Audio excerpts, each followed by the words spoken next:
Bem, você sabe, Sócrates enchia o saco de todo mundo na cidade. Sócrates era um indivíduo feio. Você sabe que gente feia irrita mais do que gente bonita, né? Um indivíduo feio. Sócrates era um indivíduo, esse sim, robusto, atarracado, os olhos muito perto do queixo, olhos esbugalhados assim para fora. Eu tenho a impressão que Sócrates lembrava muito um pitbull, assim, não pitbull, perdão, um bulldog, isso, um bulldog. O cara, né? Nariz achatado, olho esbugalhado, uma figura fisicamente estranha. Mais detalhes não podemos dar. Mas não tem nenhum relato que diz que Sócrates encantava pela beleza. Não. Todos dizem a mesma coisa. Era medonho, chamava a atenção na rua, tá certo? Né? Se tentasse entrar no shopping JK, seria barrado na porta. Não, esse cara não entra, né? Bom. E Sócrates enchia o saco das pessoas na rua, por quê?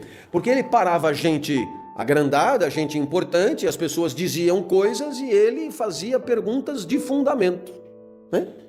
Falou assim, pô, que tesão a tal da Isis Valverde. Aí ele parava, você acha ela bonita? Opa! Então nesse caso você deve saber o que é a beleza. Porque se você não sabe o que é a beleza, como é que sabe que ela é bonita? Aí o cara, se liga, ô mamão, né? Você é um mala, não é certo? Aí chegava e falava, eu queria tanto que meu filho fosse corajoso, será que eu posso ensinar a coragem para ele? E aí Sócrates dizia, não sei. Ué, como que você não sabe? Todo mundo diz que você sabe tudo? Não, eu não sei nada.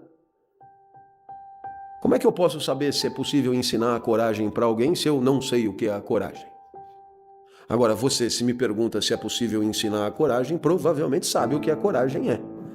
Aí o sujeito começava a tentar definir, e aí ele avacalhava com as definições. E depois o cara puto perguntava, mas então o que é? Não sei, eu falei que eu não sabia.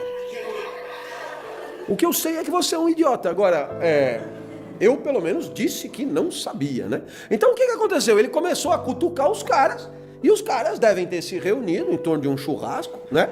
Os caras armaram uma picanha e disseram, nós temos que foder esse cara, velho. Ele é muito folgado. E aí então abriram um processo acusando Sócrates de corromper a juventude, né? E de profanar os deuses.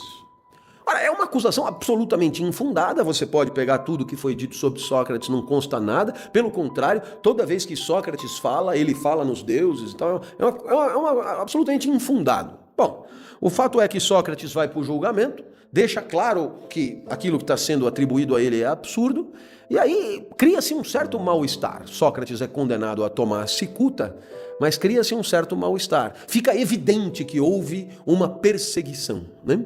Que houve um tratamento casuísta para aquela norma, né? E aí, de certa maneira, arruma-se um jeito de Sócrates fugir.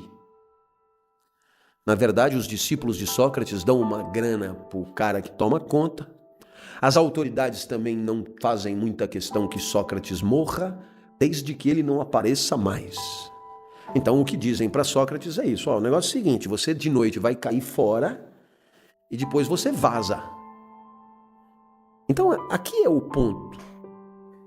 Porque o que Sócrates vai dizer? Sócrates vai dizer que não. Só questão ética. Sócrates vai dizer que não. Eu tenho para mim que a filosofia ocidental propriamente dita começa quando Sócrates diz não. Não. É claro que quem diz não à alternativa de sobreviver, de certa maneira cometeu suicídio. E, portanto, talvez a filosofia ocidental comece mesmo com um suicídio. É o que dirá o filósofo francês André Malraux quando diz que o suicídio é o único tema filosófico sério, porque a própria filosofia já começa com ele. O fato é que Sócrates podia ter sobrevivido, mas preferiu não sobreviver. Muito bem. Ora, quando alguém prefere não sobreviver, quando alguém prefere não sobreviver, o que acontece? Você poderia dizer, Sócrates abriu mão da vida por sofrimento próprio. Não é o caso. Alguém que vivia tranquilamente, que não era rico, mas não era miserável, que tinha uma vida mais ou menos estabilizada e que já era idoso, 70 anos, não era doente. Alguém poderia dizer, Sócrates morreu por amor a alguém. Também é possível. Você ama alguém, alguém dispara contra esse alguém que você ama e você se coloca na frente, você morre no lugar da pessoa. Também não é o caso. Sócrates, na verdade, decidiu morrer por um princípio. Certo? E qual é o princípio? O princípio de legitimidade das instituições atenienses. O princípio de preservação da credibilidade das leis de Atenas. Então, no final das contas, o que é que você observa?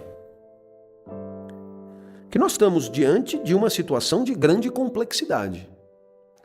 Talvez a maior complexidade possível. De um lado, você tem um princípio ético importantíssimo, que é o de lutar para continuar vivo. Esse princípio ético é tão significativo que, em grande parte das legislações ainda hoje, o suicídio é considerado crime.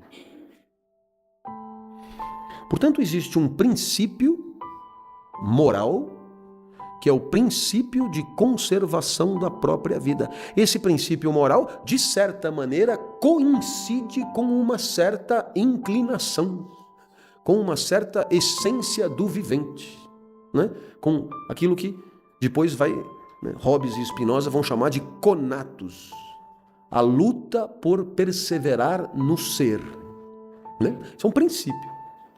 Ora, Sócrates, na hora de decidir o que vai fazer, ele não recorre a esse princípio.